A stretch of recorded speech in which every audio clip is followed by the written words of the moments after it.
ওই যে যারা বিরোধিতা করে তার কেটে দিচ্ছে ওখানে যাও, আর মনে রাখো আমি আব্দুর রাজ্জাক বিন ইউসুফ। না চিনা থাকলে ভালো করে চিনে নাও। যদি তোমার চিনতে অসুবিধা থাকে আবার ভালো করে চিনে নাও আমি আব্দুর রাজ্জাক বিন ইউসুফ। তুমি সব তার কাটে দিলে আমি খোলা মাঠে বক্তব্য দিব। তোমার কিছু করার নাই, কিছু করতে হলে উপরে বলতে হবে। উপরে যতদিন পর্যন্ত সিদ্ধান্ত পরিবর্তন না হবে তুমি কেন তোমার বাপও কিছু করতে পারবে না। তুমি 14 গোষ্ঠী মিলে কিছু করতে পারবে না, হারিয়ে যেতে হবে। হারিয়ে আছো, সারা বংশ দেশ এলাকা মিলে কিছু করতে পারবে না, হারিয়ে আছো। এক জামিয়া সালাফিয়া সারা দেশ দখল করে আছে, ইনশাআল্লাহ আলহামদুলিল্লাহ সারা দেশ দখল করে আছে।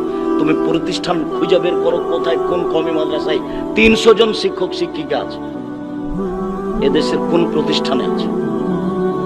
এদেশের কোন প্রতিষ্ঠানে 32 লক্ষ টাকা মাসে বেতন লাগে? তুমি বুঝতে পারছো না?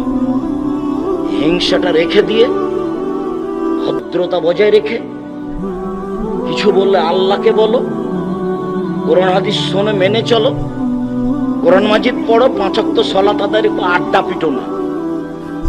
4টা কথা মনে রাখতে হবে, 5 ওয়াক্ত সালাত আদায় করতে হবে, হালাল রুজি উপার্জন করতে হবে, কোরআন তেলাওয়াত করতে হবে, 2 জন যেখানে বসে আছে সেখানে বসতে হবে না। আমার জীবনে কোনোদিন আমি চায়ের স্টলে বসিনি, বেঁচে আছি তো। আমি জীবনে কোনোদিন চায়ের স্টলে দোকান পড়ে বসিনি, আছি তো বেঁচে। আমি বেঁচে নাই আপনাদের মাঝে, বেঁচে আছি তো, চলছে তো। আড্ডা ফিরতে হবে না, ওখানে কারো বদনাম করবেন। এক বদনামে সারা জীবনে তাহাজ্জুদ পড়েছেন, এক পাল্লাতে দিলে এক বদনামে সব খেয়ে ফেলেন। কাজেই যেখানে 2 জন লোক বসে আছে ওখানে বসবেন না। কাজে গেছেন দোকানে, আসসালামু আলাইকুম ভাই, জিনিস 1 কেজি লবণ কিনতে এসেছি, দেন, আর 100 মরিচ দেন, কিনা শেষ হয়ে গেছে, আসসালামু আলাইকুম। ওখানে 1 মিনিট দেরি করবেন না। ওখানে কারো বদনাম হচ্ছে, খালি যদি বলেন আসলেই খারাপ, ঠিকই বলেছিস, আসলেই খারাপ, আর রেহাই হবে না। এই যে ভাষাটা আপনি মুখ দিয়ে বের করলেন, এটা এখন আপনি কি দিয়ে ঠেকাবেন? কি দিয়ে ঠেকাবেন? তাহাজ্জুদ পড়া হবে না, হজ করা হবে না, দান করা হবে না, তাসবিহ তাহলিল করা হবে না, জিকির আজকার করা হবে না। তাহলে আমি কি করলাম? এমন কি বিপদে পড়ে গেলাম? আপনি যার ব্যাপারে বলেছেন ভালো, ঠিকই বলেছিস, আসলেই খারাপ, তার হাত ধরে বলতে হবে, ক্ষমা করলে হবে না, হলে বিচারের মাঠে ও নেকি নিয়ে নেবে, অবাক বিচার। ও নেকি নিয়ে নেবে, অবাক বিচার। এইভাবে রাসূল সাল্লাল্লাহু আলাইহি সাল্লাম বিচারের কথা বলেছেন, অবাক বিচার। আবু হুরায়রা রাদিয়াল্লাহু তাআলা আনহু বলেন, রাসূল সাল্লাল্লাহু আলাইহি ওয়াসাল্লাম বলেছেন, লা ইয়ালজান নারা রাজুলুন বাকা মিন খাশিয়াতিল্লাহ হাত্তা ইয়াউদাল লাবানু ফি দারে। গাভীর বাট ওলাম থেকে দুধ বের করে ভিতরে ঢোকানো যায় না, যেমন আল্লাহর ভয়ে কাঁদে যে সে জাহান্নামে যাবে না, তেমন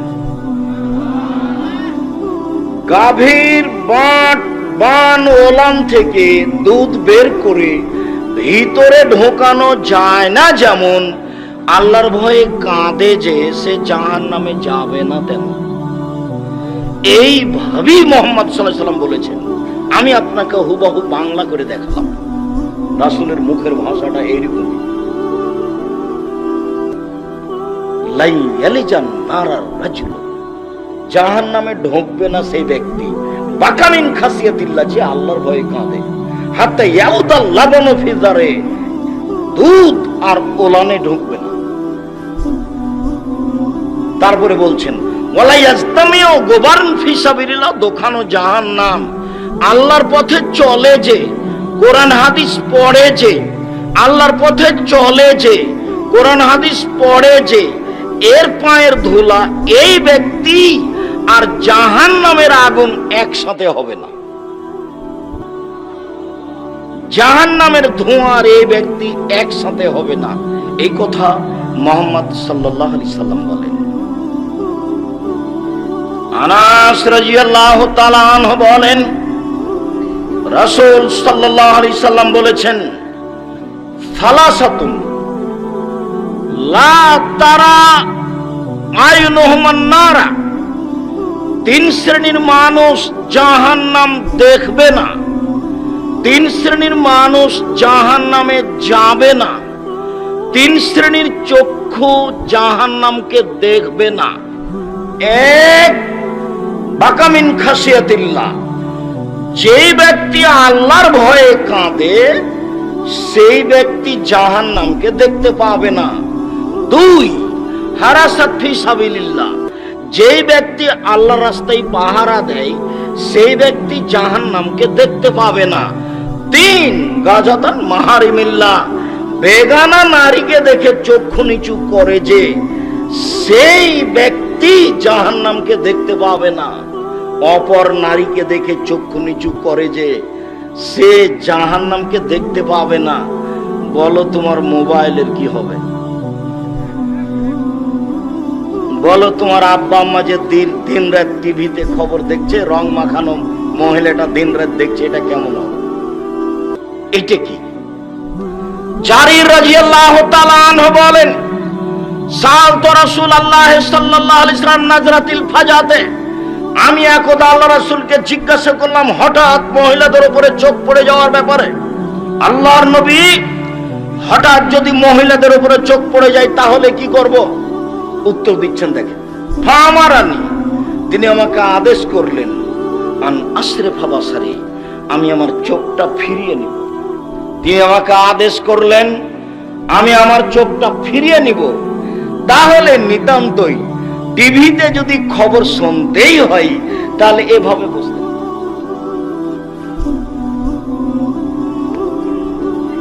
রাসূল সাল্লাল্লাহু আলাইহি সাল্লামের কথা তোমার সামনে নকল করছি। মনে করো না আমি আব্দুর রাজ্জাক বিন ইউসুফ বলে গেলাম, মনে করিও মুহাম্মদ সাল্লাল্লাহু আলাইহি সাল্লাম বলেছেন, সেই কথা উনি আমাদের সামনে পেশ করলেন। তুমি সরিষা সম পরিমাণ খাটো চোখে দেখিও না। আমার জীবনে কোনোদিন আমি অপ্রয়োজনীয় বাক্য বলিনি 90 সাল থেকে না আজ পর্যন্ত। আজকেও কোনো অপ্রয়োজনীয় বাক্য বলবো না বলে আশা করছি ইনশাআল্লাহ। উবাদা ইবনে সামিত রাদিয়াল্লাহু তাআলা আনহু বলেন, রাসূল সাল্লাল্লাহু আলাইহি সাল্লাম বলেছেন, পৃথিবীর মানুষ 6টা জিনিসের জিম্মেদারি নাও, আমি তোমাকে জান্নাতে নিয়ে যাওয়ার জিম্মেদারি নিলাম। তার একটি হচ্ছে অপর নারীকে দেখে চক্ষু নিচু করো। অপর নারীকে দেখে চক্ষু নিচু করো। কিভাবে জান্নাতে নিয়ে যেতে হবে সেটা আমার ব্যাপার, আমি নিয়ে যাব। এই কথা মুহাম্মদ সাল্লাল্লাহু আলাইহি সাল্লাম বলেন। দৃষ্টি খুব কঠিন জিনিস। আল্লাহর নবী একদা বলছেন, সঙ্গী সাথী ইস্তাহি মিনাল্লাহি হাক্কাল হায়া, সঙ্গী সাথী তোমরা একটু আল্লাহকে সত্য সত্য লজ্জা করো তো। সঙ্গী সাথী তোমরা একটু সত্য সত্য আল্লাহকে লজ্জা করো তো। তো সাহাবীগণ বলছেন, আল্লাহর নবী আমরা আল্লাহকে লজ্জা করি, আমরা সত্য সত্য আল্লাহকে লজ্জা করি। তখন আল্লাহ রাসূল বলছেন, না না না না না, তোমরা যেটা বুঝেছো আমি সেটা বলিনি। আমি বলছি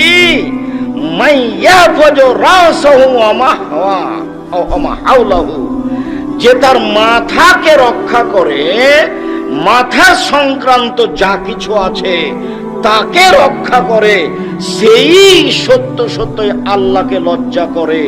মাথার সাথে আছে 2 কান,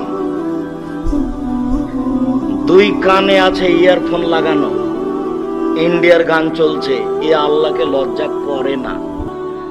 মাথার সাথে আছে চক্ষু, দিন রাত নগ্ন নারীকে দেখছে টিভিতে ও মোবাইলে, এ আল্লাহকে লজ্জা করে না।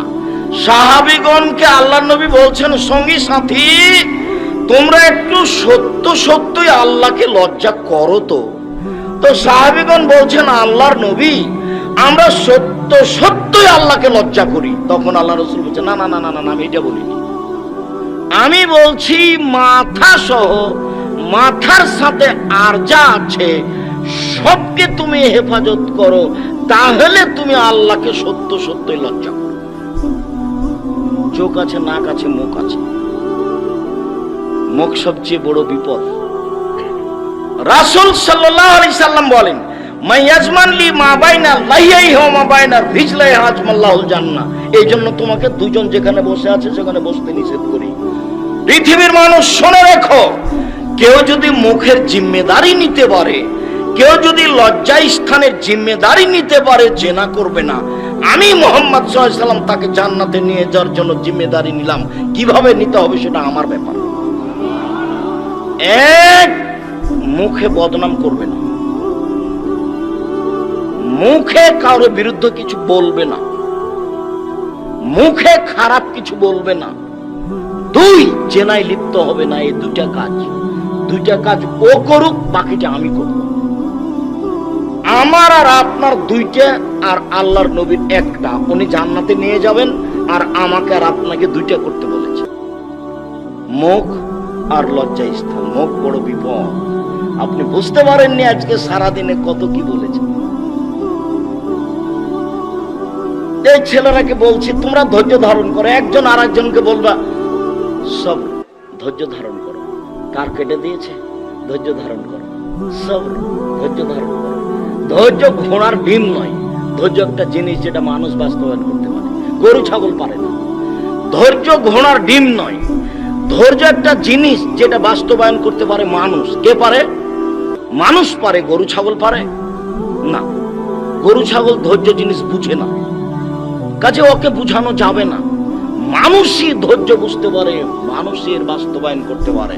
সম্মানিত দিনী ভাই বোন, রাসূল সাল্লাল্লাহু আলাইহি সাল্লাম একদা বলছেন, তোমাদের কি হবে, যুগের কি হবে, তোমাদের কি হবে, যুগের কি হবে, তোমাদের কি হবে, যুগের কি হবে। এদা উবকিতুম ফি হুসালাত মিনান নাস।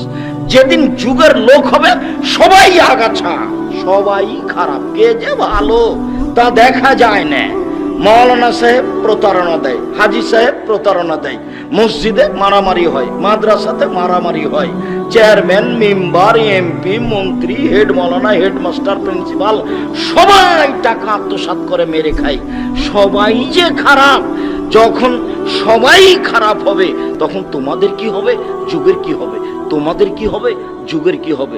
শোনো আবু মুসা, সমাজে যেদিন কোনো আমানতদারি থাকবে না, সবাই টাকা পয়সা মেরে খাবে, সেদিন তোমাদের কি হবে, যুগের কি হবে, সেদিন তোমাদের কি হবে, যুগের কি হবে। শোনো আবু মুসা, যেদিন মানুষের ভিতরে মতবিরোধ দেখা দিবে, এইভাবে দেখেন, দেখাচ্ছেন এইভাবে, আমার দিকে দেখেন তো, দেখাচ্ছেন তিনি এইভাবে। ডান হাতের আঙ্গুলগুলি বাম হাতের আঙ্গুলের ভিতরে যেভাবে ঢুকলো, মানুষের ভিতরে মতবিরোধ সেভাবে ঢুকবে। এই সামান্য প্রোগ্রাম তো কিছু ছেলে বলছে এখানে, কিছু না ওখানে, ওখানে করো। আর মুরব্বী বলছে এখানে, আর ছাড়ো মুরব্বীর কথা, ওখানে করো। কেউ কাকু মানে মসজিদে মারামারি লেগে গেছে, সামান্য কথা। আর মাদ্রাসার অবস্থা তো আপনি দেখতে পাচ্ছেন, আর সামাজিক অবস্থা তার ঢাকা নাই, সবাই দেখছে সামাজিক অবস্থা। আর আমি তোমাকে তো খুব ভালো চিনি। আজকে তুমি বসে আছো, কালকে তুমি একটা সিগারেটের জন্য আগেই থাকবে। যখন তুমি মোটর সাইকেলে যাও না, আমি গাড়িতে নিয়ে আসি, তখন আমি তোমাকে দেখি, তুমি না জানি কি, তুমি ওখানে গেছো কেন? ইমানটা হারাতে কি হবে ওখানে গিয়ে তোমার? সম্মানিত দিনী ভাই বোন, আজকের আলোচনার শেষে এসে যে হাদিসটি পেশ করতে যাচ্ছি, এই হাদিসটি অতীব গুরুত্বপূর্ণ। এই হাদিসটির প্রতি খুব ভালো করে খেয়াল করবেন। আর যাওয়ার সময়, এই ছেলে, যাওয়ার সময় সবচেয়ে যেটা গুরুত্বপূর্ণ বিষয় মনে রাখবেন, সেটা হলো অন্তত একটা মাসিকা নির্দেশন পত্রিকা নিয়ে যাবেন। এর পিছনে লক্ষ লক্ষ টাকা খরচ আছে। আজকের আলোচনা আছে উপদেশ বই, নামাজের উপরে এবং হাত তুলে দোয়ার ব্যাপারে।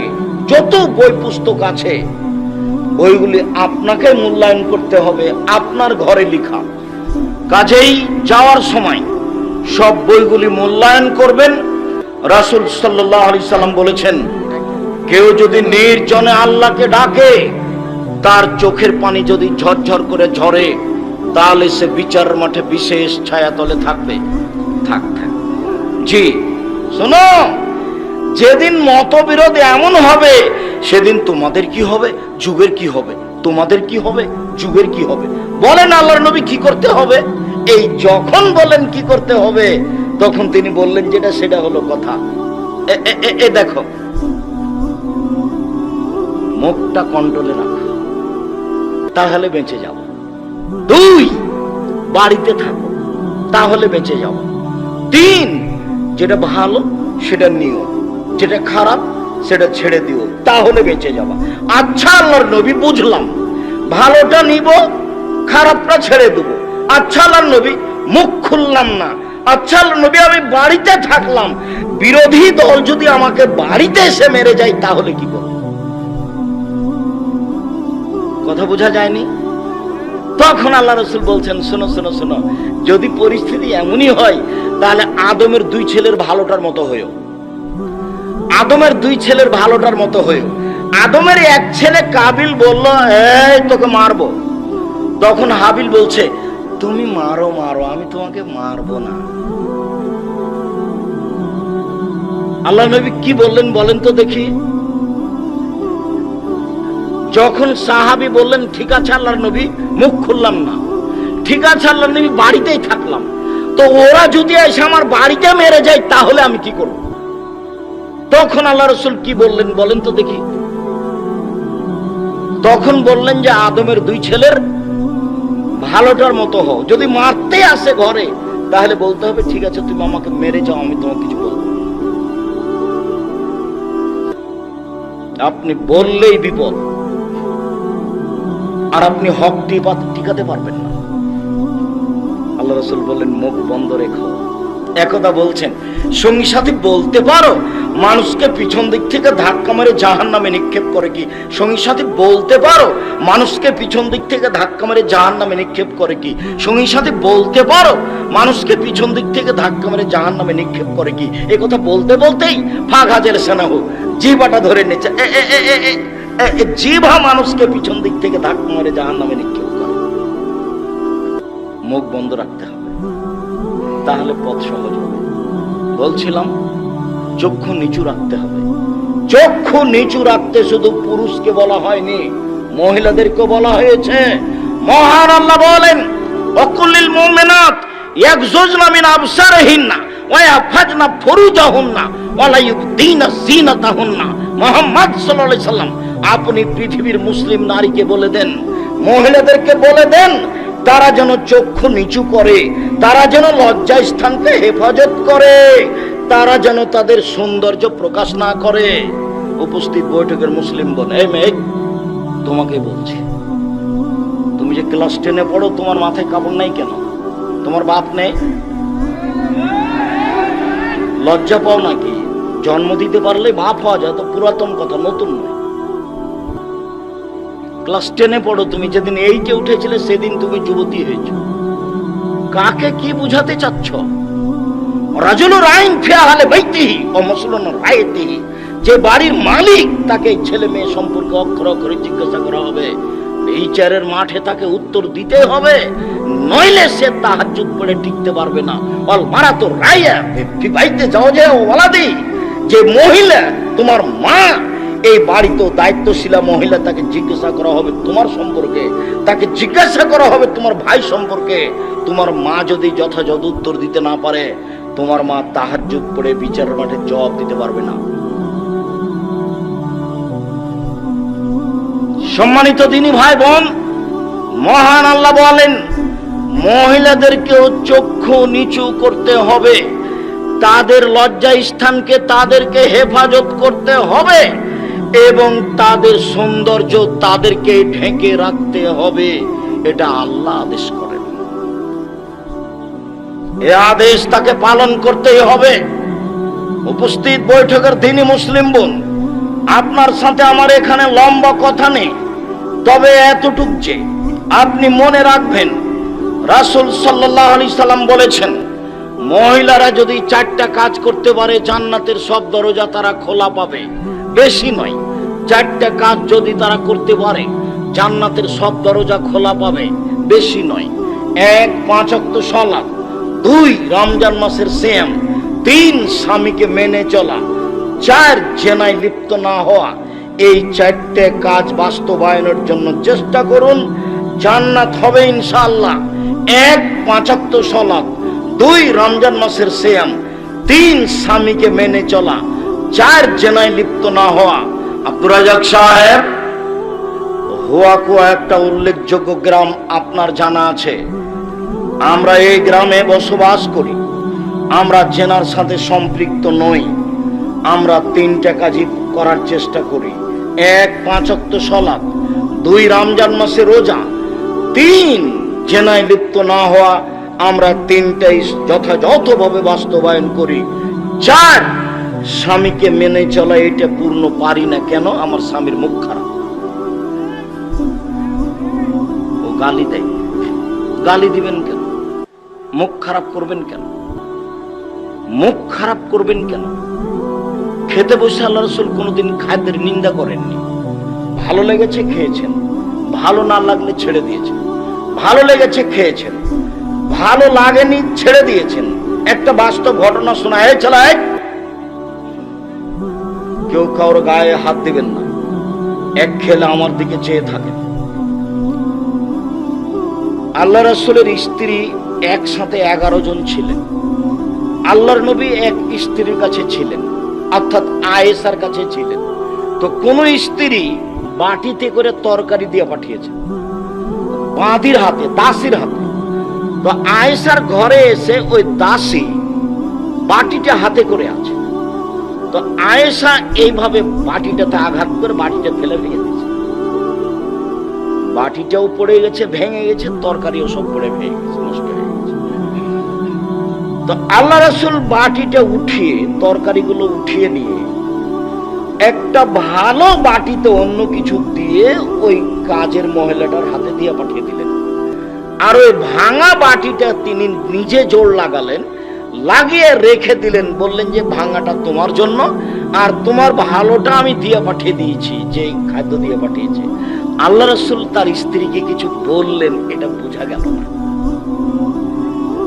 আমি বুঝাতে পারিনি কি বলছি। তার মানে আল্লাহ রাসূলের চোখের সামনে কাজের মহিলার হাতে বাড়ি দিয়ে আয়েশা রাদিয়াল্লাহু তাআলা আনহা যে বাটিটা ভেঙে দিলেন। তো আল্লাহ রাসূল মুখ খুললেন, হ্যাঁ কি ব্যাপার, তুমি বাটি ভাঙলে কেন? কি পেয়েছো তুমি? কেন ভাঙবে তুমি? কোন কথা বললেন না। পৃথিবীর সবচেয়ে ভদ্র মানুষ স্ত্রীকে কেন গালি দিবেন, কেন নিন্দা করবেন? সে আপনার সংসারের সবচেয়ে কাছের মানুষ। মহান আল্লাহ বলেন, আমিন আয়াতিহান খালালাকুম আন খালাকালাকুম মিন আনফুসিকুম আজওয়াজান লিতাসকুনু ইলাইহা। পৃথিবীর মানুষ, তোমাদের স্ত্রীদেরকে তোমাদের থেকে আমি সৃষ্টি করেছি যাতে করে তোমরা সেখানে শান্তি তৃপ্তি পাও। স্ত্রী হচ্ছে শান্তি তৃপ্তির বস্তু। গালি দিবেন কেন? স্ত্রী হচ্ছে শান্তি তৃপ্তির বস্তু। মারবেন কেন? স্বর্ণ দিয়ে ঘর বানিয়ে শান্তি হবে না, মখমল চাদর বিছানে বিছিয়ে শান্তি হবে না স্ত্রী ছাড়া। আল্লাহ বলছেন তোমার শান্তির মাধ্যম, তোমার তৃপ্তির মাধ্যম আমি আল্লাহ তোমার স্ত্রীকে করে দিয়েছি। অজালনা বাইনাকুম মাওদাতার রাহমা, তোমাদের মাঝে স্বামী স্ত্রীর মাঝে ভালোবাসা আমি সৃষ্টি করে দিয়েছি। তাই ভালোবাসাটা বহাল রাখতে গিয়ে আল্লাহ তাআলা বলছেন, নিসাউকুম হারসুল লাকুম ফাতু হারসুকুম আন্না শাইতুম। পৃথিবীর মানুষ মনে রেখো, তোমাদের স্ত্রী তোমাদের ক্ষেত। পৃথিবীর মানুষ মনে রেখো, তোমাদের স্ত্রী তোমাদের জমি। তোমরা তোমাদের স্ত্রীর কাছে আসো তোমাদের ইচ্ছা মতো, সকালে কি, বিকালে কি, দুপুরে কি, চন্দ্রগ্রহণ লাগলেই কি আর না লাগলেই কি, সেটা তোমার ব্যাপার। এই কথা আল্লাহ তাআলা বলেন। যেহেতু তাকে শান্তি তৃপ্তির জন্য সৃষ্টি করা হয়েছে, তাই আল্লাহ এটা ঘোষণা করছেন। সম্মানিত দিনী ভাই বোন, কখনো আপনারা ভুলেও তাদেরকে কষ্ট দেওয়ার চেষ্টা করবেন না। আর আপনাকে আমি অনুরোধ করে যাচ্ছি, আপনি আমার দিনী বোন, দেখুন স্বামীকে মূল্যায়ন করাই জান্নাত, এ কথাই ঠিক। একজন মহিলা রাসূলের বাড়িতে এসে কথা শেষ করে চলে যাচ্ছে। তাহলে রাসূল বলছেন থামো থামো থামো থামো থামো, তোমার স্বামী আছে? জি আমার স্বামী আছে।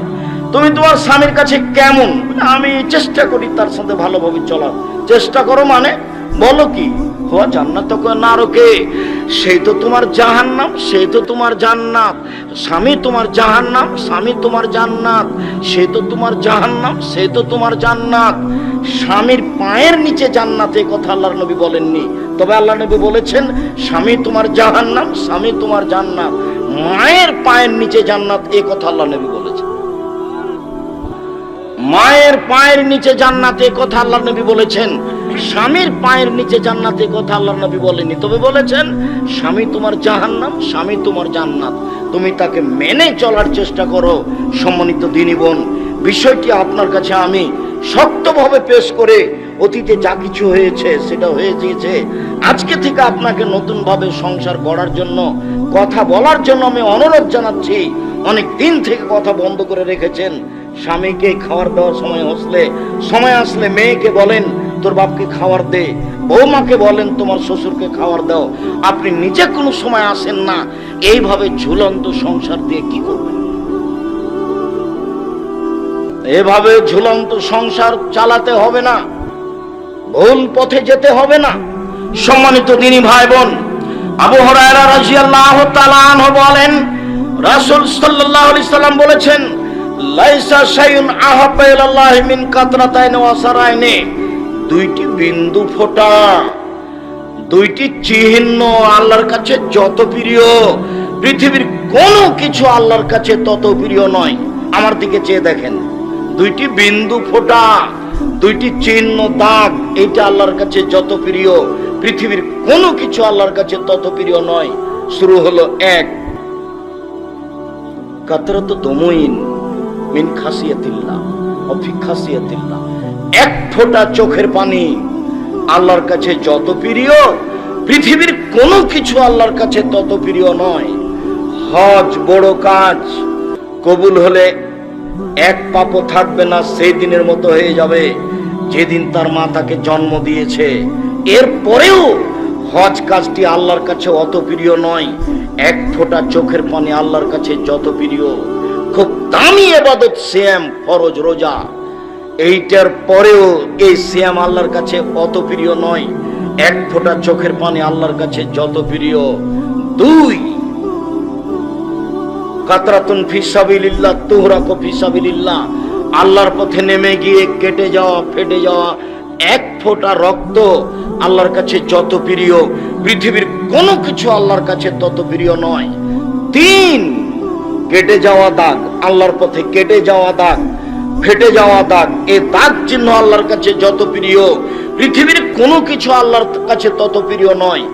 চার, আসারুন ফি ফারিজাতিন ফারাইজিল্লাহ। ইবাদত করতে গিয়ে, সালাত আদায় করতে গিয়ে কপালের দাগ, ইবাদত করতে গিয়ে হাঁটুর দাগ, ইবাদত করতে গিয়ে টাকনুর পায়ের দাগ, এই দাগ চিহ্ন আল্লাহর কাছে যত প্রিয়, পৃথিবীর কোনো কিছু আল্লাহর কাছে তত প্রিয় নয়। দেখি আপনার সিরিয়াল মনে আছে কিনা।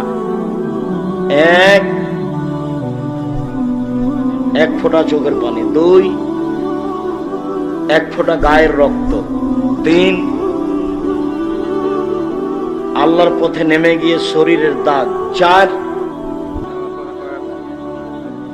ইবাদত করে পায়ে, কপালে, হাঁটুতে দাগ। এবার দেখেন তো এই চারটের মধ্যে সবচেয়ে সহজ কোনটা? এক ফোঁটা। বাকিগুলো একটা সহজ, আর এটাই এক নম্বরে আছে, বাকিগুলো একটাও সহজ নয়। ইবাদত করতে গিয়ে দাগ, এটা আপনি কি পাহাড় তাহলে কপাল ঘষে ঘষে করবেন? তবে স্বাভাবিক ভাবে ইবাদত করলে একদিন হয়ে যাবে, কাউকে বলা লাগবে না। তবে সময়ের ব্যাপার। আর আল্লাহর পথে নেমে কেটে গেছে, ফেটে গেছে তারই দাগ, এটা সহজ না। আল্লাহর পথে নেমে গায়ের এক ফোঁটা রক্ত, এটা সহজ না। আল্লাহর ভয়ে এক ফোঁটা চোখের পানি আজকেই পারে। কি করতে হবে আব্দুর রাজ্জাক সাহেব? রাত 2টা 3টায় উঠতে হবে, সুন্দর করে ওযু করতে হবে,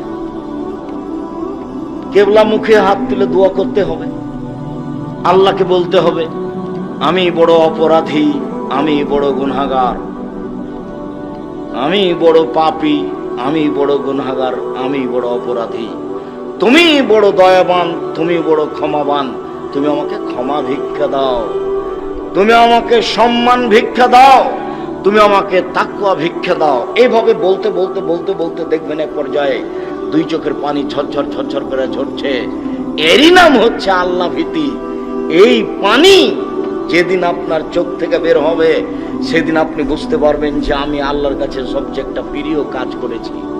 সম্মানিত দিনী ভাই বোন, আনাস রাদিয়াল্লাহু তাআলা আনহু বলেন, রাসূল সাল্লাল্লাহু আলাইহি ওয়াসাল্লাম বলেছেন, একদা আল্লাহর নবী বললেন, লাউ তাআলামুনা মা আলামু, পৃথিবীর মানুষ শুনে রেখো, আমি আল্লাহকে যেভাবে চিনি তোমরা যদি চিনতে, আমি আল্লাহকে যেভাবে জানি তোমরা যদি জানতে, তাহলে বেশি বেশি কাঁদতে কম কম হাসতে, বেশি বেশি কাঁদতে কম কম হাসতে। তাহলে আমরা যে দিন রাত হাসি তামাশার মধ্যে আছি, তাহলে কি আল্লাহকে আমরা চিনি না? জি, এটাই ঠিক, আল্লাহকে আমরা চিনি।